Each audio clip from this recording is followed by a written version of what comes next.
Assalamualaikum warahmatullahi wabarakatuh. Hadirin yang dirahmati oleh Allah, sebagaimana kita tahu bersama, ridho Allah terletak pada ridho kedua orang tua.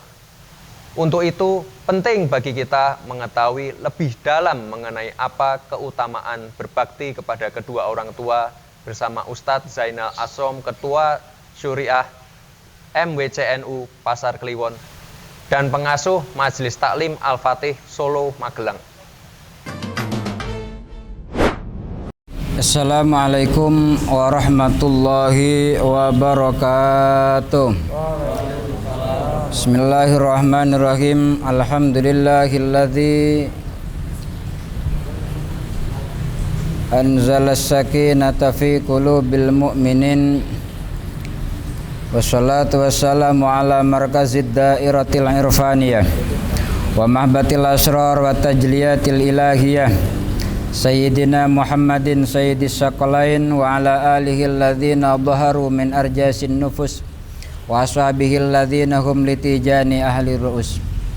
Amma ba'du, hadratal muhtaramin para jamaah muslimin wal muslimat ma'asyiral jinni wal insi, ya. Pemirsa yang ada di studio dan yang ada di rumah, yang masih dalam keadaan diberikan hidayah oleh Allah, diberikan taufik oleh Allah, yang sehingga kita dipermudah untuk hadir, untuk menyimak, untuk mengkaji daripada apa yang akan kita kaji pada sore hari ini. Mudah-mudahan apa yang kita sampaikan mendapatkan dan menjadi tambahan ilmu yang barokah dan manfaat. Pada kesempatan kali ini kita akan membahas tentang masalah berbakti kepada kedua orang tua. Lanjutan daripada apa yang kita kaji sebelumnya, bahwasanya Islam datang itu mengangkat derajat daripada yang lemah, wabil khusus ibu, wabil khusus kedua orang tua kita. Allah Subhanahu wa ta'ala di dalam Al-Isra menjelaskan wa qada rabbuka alla ta'budu illa iyyah. Sudah menjadi keputusan, kepastian dari Allah, alla ta'budu illa iyyah, jangan sampai menyembah selain Allah, ya. Wa bil walidaini ihsana, dan kepada kedua orang tua harus ihsan, ya. Yang menjadi kata kunci di sini adalah ihsan. Ihsan itu apa, ya? Di dalam bahasa Arab ada makna baik itu bermacam-macam lafadznya. Ada maknanya khairun, ya baik, artinya. Ada maknanya birrun, ya baik. Ada maknanya hasanun, ya baik, ya. Jadi maknanya kebaikan itu macam-macam. Di sini bahasa di dalam Al-Quran pakai bahasa ihsan. Apa itu ihsan? Yaitu sesuatu tingkat kebaikan yang paling paripurna, itu ihsan namanya. Saya contohkan begini. Kuandaikan orang tua kita nyuruh kita beli pil, belikan bodrek leh, aku watu mumet aku. Anaknya beli bodrek, ya. Anaknya beli bodrek, ya.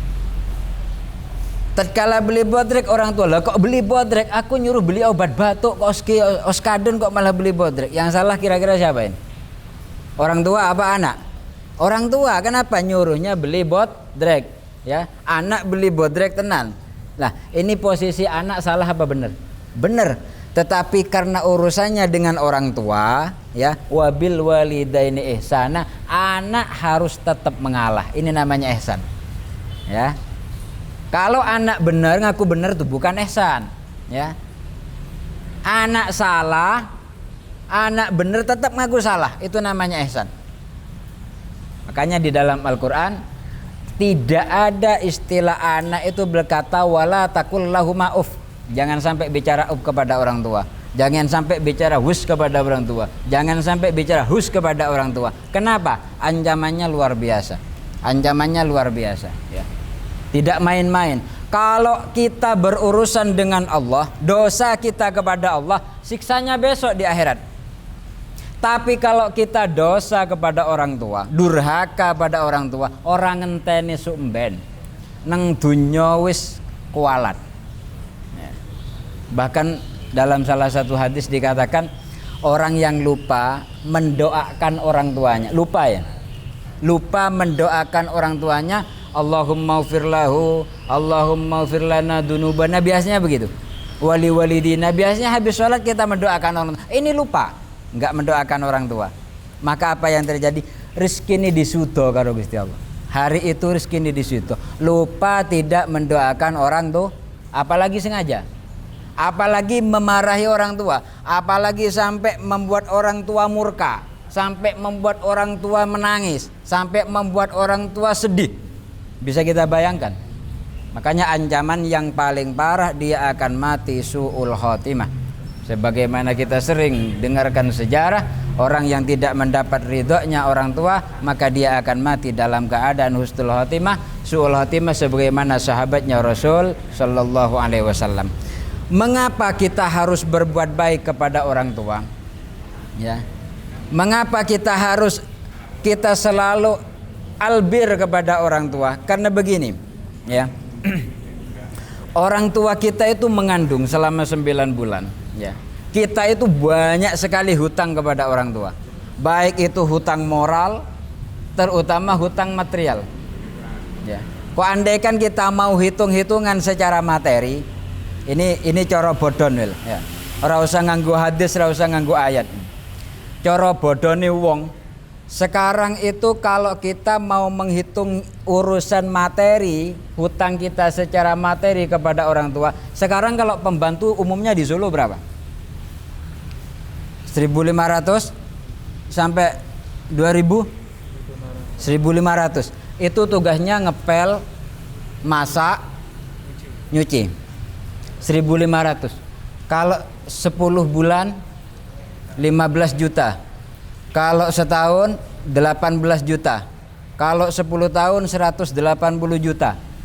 Kalau 20 tahun, aku matematikaku masalah ra mlebu di imben, dadi ra patek cerdas ya. 300 sekian juta, 360 juta. Kalau umur kita nikah kita umur 20 tahun ya. Nikah kita umur 2 tahun, kita punya hutang 360 juta pada orang tua kita. Hutang apa? Lah sing ngepel, sing kita tempatin, lah sing nyuci ki kelambi kita, sing masak ki sapa? Orang tua kita. Yang ngepel orang tua kita, yang nyuci baju kita orang tua kita. 20 tahun utang kita 360 juta. Ini secara materi. Secara materi, pernahkah kita berpikir seperti itu? Tidak pernah, ya. Paling-paling orang tua salah sedikit aja dibentak, salah sedikit dipaitu. Itu biasanya ya. Model-model tampang-tampang kayak gitu ini, ya. Ngono pengen sugih, ya. Wong tuane gawe rekoso. Itu secara materi. Itu baru ongkos masak, belum yang dimasak berapa ton mulai dari kecil sampai umur 20 tahun umpamanya nikahnya. Berapa ton, berapa tronton yang dihabisin beras, ya. Itu baru berasnya, belum lagi lauhnya. Ya ora banteng ora mangan, ya. Ya ora sate ora kolu, berapa ratus juta untuk lauk, belum pakaiannya, mulai songko popoke kecil, berapa truk, ya. Sampai umur 20 tahun berapa kita punya apa? Punya hutang pada orang tua. Ya. Belum ngongkosnya tiap hari antar jemput orang tua, jadi gojek mulai kecil sampai SMP, ya. Kok andaikan gojek setiap hari berapa jarak antara rumah kita dengan sekolah? Anggap 10.000, ping 6 tahun. Wis ra hitung materi. Tetapi apa, orang tua kita tidak pernah minta itu.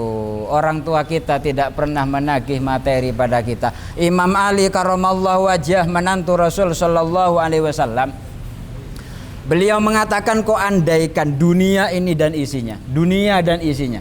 Kalau dunia dan isinya berarti semua yang ada di atas dunia. Mulai dari pabrik, mulai dari pertokoan, mulai dari gedung-gedung, semuanya dikasihkan kepada orang tua kita. Maka kata Imam Ali, itu semuanya belum cukup. Belum cukup untuk apa? Untuk bayar jasanya orang tua, bayar kebaikannya orang tua kepada kita. Belum cukup. Kenapa? Karena materi tidak bisa dibuat balasan untuk membalas kebaikan orang tua kita. Lalu apa kata Imam Ali? Yang dapat membuat orang tua kita itu merasa terbalas, membuat orang tua itu tidak lagi merasa dia membebani kita, yang dibuat pembalasan oleh anak kepada orang tua hanya satu. Apa itu? Akhlakul karimah. Ya, akhlakul karimah, tata krama sing sae, peribahasa sing sopan. Satu contoh begini, orang tua itu tidak butuh materi, tapi butuh akhlak, butuh suatu tata krama. Punya anak sukses, anaknya kaya raya, ya, anaknya kaya raya. Suatu saat ibunya datang, wis bu, mangano bu, nang omah kan ra tau mangan ngono kuwi to, mangane jengkol, mangane pohong, saiki baduka, mamane ngono, bahasane ngono, ya umpamane. Kira-kira wong tuwa kolu ndak? Walaupun makanan yang ada di situ makanan terbaik yang ada di dunia, tapi cara penyampaiannya, akhlaknya, tata kramanya di luar daripada tata kramanya anak kepada orang tua, kira-kira kolu ndak orang tua makan? Ndak bakalan kolu. Makanya orang tua itu ndak butuh materi. Bukan materi yang menjadi pokok, bukan materi yang menjadi poin. Satu contoh, orang tua ini ditumbaskan rumah yang bagus, ditumbahkan apa fasilitas yang lengkap. Kemudian mangkono bu, mulai diimpen gue ratau ngekek aku, saya kita ke apa-apa. Kira-kira orang tua mau ndak tempatin di situ? Ndak bakalan mau. Kenapa? Akhlaknya ndak ada. Ya. Akan tetapi walaupun makannya cuma telo bu, monggo kula aturi dahar, enten mong nekten niku bu, pangestu ini kula mugi-mugi saged nyenengke jenengan, enak walaupun hanya pohong, walaupun hanya telo. Kenapa? Karena tata kramane masuk sih. Nah, itu. Makanya orang tua itu tidak butuh materi. Tatkala anak mudik, tatkala anak dari luar kota datang, tidak ada apa-apanya gawan yang dibawa. Selain daripada akhlak daripada anaknya, karena itulah yang akan menjadi kebanggaan besok di hadapan Allah Subhanahu wa taala. Sekali lagi, hutang kita kepada orang tua kita terlalu banyak dan ini tidak akan terbayar, ya. Kira-kira siapa di antara jenengan yang sudah nikah? Iki Bu, tak gawake det saem. Cek tunai. Engko apa le? Engko bayar jenengan sing ngeden dik mben. Ora enek. Sing tau ngono ki ra enek. Paling yen mulih ning omahe wong tuane jaluk utang, ngedol TV, ngedol lemah, ngedol wet. Tambah entek nggone wong tuane. Ya. Bukan bantu orang tua tapi malah nyusahke orang tua. Yang banyak ini yang seperti ini. Ya. Yang banyak yang seperti ini. Jadi nikah bukan malah mengurangi beban orang tua tapi malah menjadi beban daripada orang tua. Na'udzubillah mendalik. Oleh karenanya mulai kesempatan kali ini kita bertaubat kepada Allah, kita mulai merenung, kita mulai muhasabah bagaimana kita cara membalas jasa kepada orang tua. Umpama kita tidak mampu untuk membalas, membahagiakan orang tua kita, minimal kita jangan menyusahkan, ya, minimal kita jangan menyusahkan. Kita tidak bisa beri kepada orang tua, tidak bisa bantu, minimal kita jangan sampai minta pada orang tua, minim itu. Demikian juga tatkala kita nggak bisa membuat orang tua tersenyum, membuat orang tua tertawa, minimal kita itu tidak membuat orang tua kita itu menangis. Itu sudah luar biasa. Oleh karenanya Allah Subhanahu wa taala memperingatkan kepada kita bahwasanya wahfid lahuma janahadzulli minar rahmah, maka rendahkanlah dirimu di hadapan orang tuamu. Jangan sampai mempunyai sifat congkak. Penuhlah kasih sayang kepada orang tua, penuhlah rahmah kepada kedua orang tua. Wa qul rabbi, dan katakanlah kepada Allah, ampunilah ya Rabb orang tua kami sebagaimana mereka dulu menyayangi kami dan mendidik kami. Itulah akhlak kepada orang tua dari seorang anak yang menjadikan anak tersebut husnul khotimah. Ada poin penting, ya, di dalam masalah bab orang tua kepada anak. Dulu waktu saya mau nikah, saya suan kiai minta bekal. Yai, saya minta bekal mau nikah di Jawa Tengah. Maksud bekal menurut saya doa atau amalan yang kiranya bisa lancar, bisa banyak rezeki. Ternyata apa? Kiai pesan, kalau pengen lancar ekonomimu, berbaktilah kepada kedua orang tuamu. Kalau pengen barokah ilmumu, berbaktilah kepada gurumu. Itu pesannya, Kiai. Jadi poinnya apa yang ingin saya sampaikan di sini, tatkala kita banyak masalah, banyak problem, terutama urusan ekonomi, tanyakan pada diri kita, apa yang telah kita perbuat kepada orang tua kita? Sudahkah kita berbakti kepada orang tua kita? Sudahkah kita membahagiakan orang tua kita? Itu pertanyaannya. Apapun urusannya, kata beliau, tatkala berurusan dengan ekonomi, pasti dia berurusan dengan orang tua. Oleh karenanya, berbaktilah kepada orang tua, Allah akan mempermudah segalanya di dalam urusan dunia, dan berbaktilah kepada gurumu, Allah akan mempermudah urusan derajatnya. Mudah-mudahan ini menjadikan tambahan keberkahan dan juga cakrawala keilmuan kita, yang sehingga kita lebih mempererat hubungan antara anak dengan orang tua, kemudian kita lebih meningkatkan bakti kita kepada kedua orang tua, karena Allah tidak akan ridho tatkala orang tua kita tidak meridhoinya. Oleh karenanya, mari bulan Ramadan ini kita jadikan bulan muhasabah, kita jadikan bulan yang penuh dengan introspeksi diri, baik introspeksi soal diri kita, introspeksi dengan hubungan kepada orang tua, introspeksi hubungan dengan sesama tetangga, dengan saudara, atau dengan orang-orang sekitar kita, baik itu karyawan kita atau bos kita atau handetolan kita.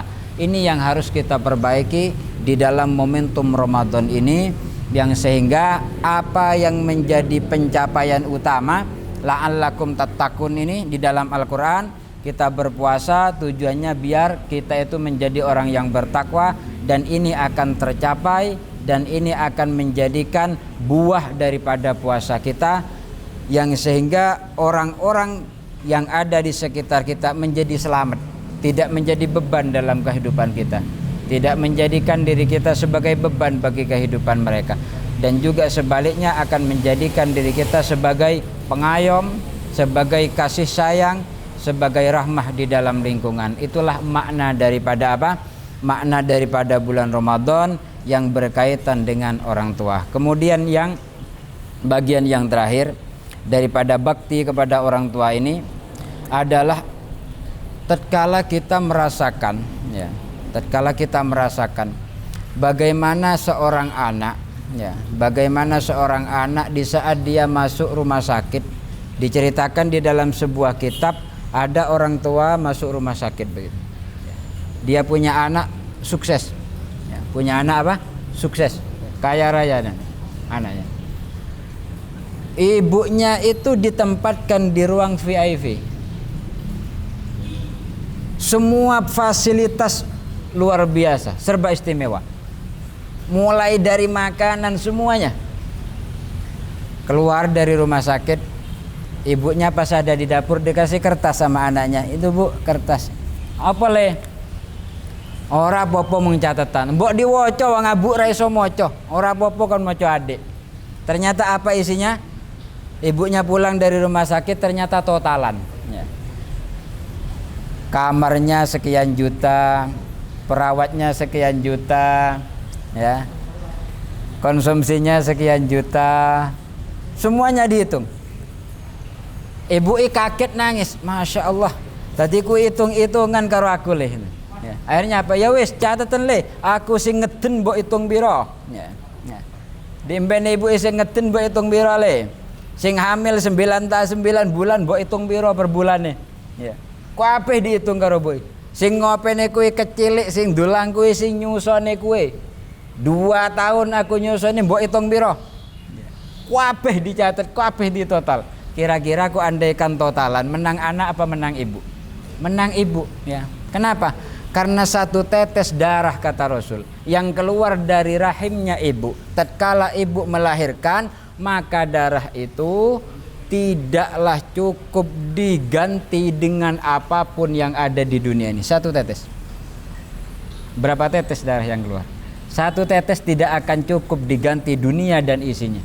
Itulah makna daripada mengapa Allah Subhanahu wa ta'ala menggantungkan ridhonya orang tua kepada ridhonya Allah, kepada ridhonya orang tua, karena begitu besar daripada jasa orang tua, mulai dari mengandung, mulai dari menyusui, mulai dari membimbing, mulai dari mendidik, menyekolahkan sampai menikahkan. Itulah mengapa kita harus berterima kasih, berbirrul walidain, dan juga berbakti kepada orang tua, baik beliau masih hidup ataupun sudah meninggal. Mudah-mudahan apa yang kita sampaikan walaupun hanya sedikit bermanfaat, dan mudah-mudahan kita menjadikan apa yang kita kaji menyebabkan kita menjadi anak-anak yang soleh dan solehah, bisa berbakti kepada kedua orang tua, yang sehingga bisa mencapai apa yang dikatakan oleh Allah, yaitu surganya Allah dan mati dalam keadaan husnul khotimah. Wa ala hadiniyah al-Fatihah. Bismillahirrahmanirrahim.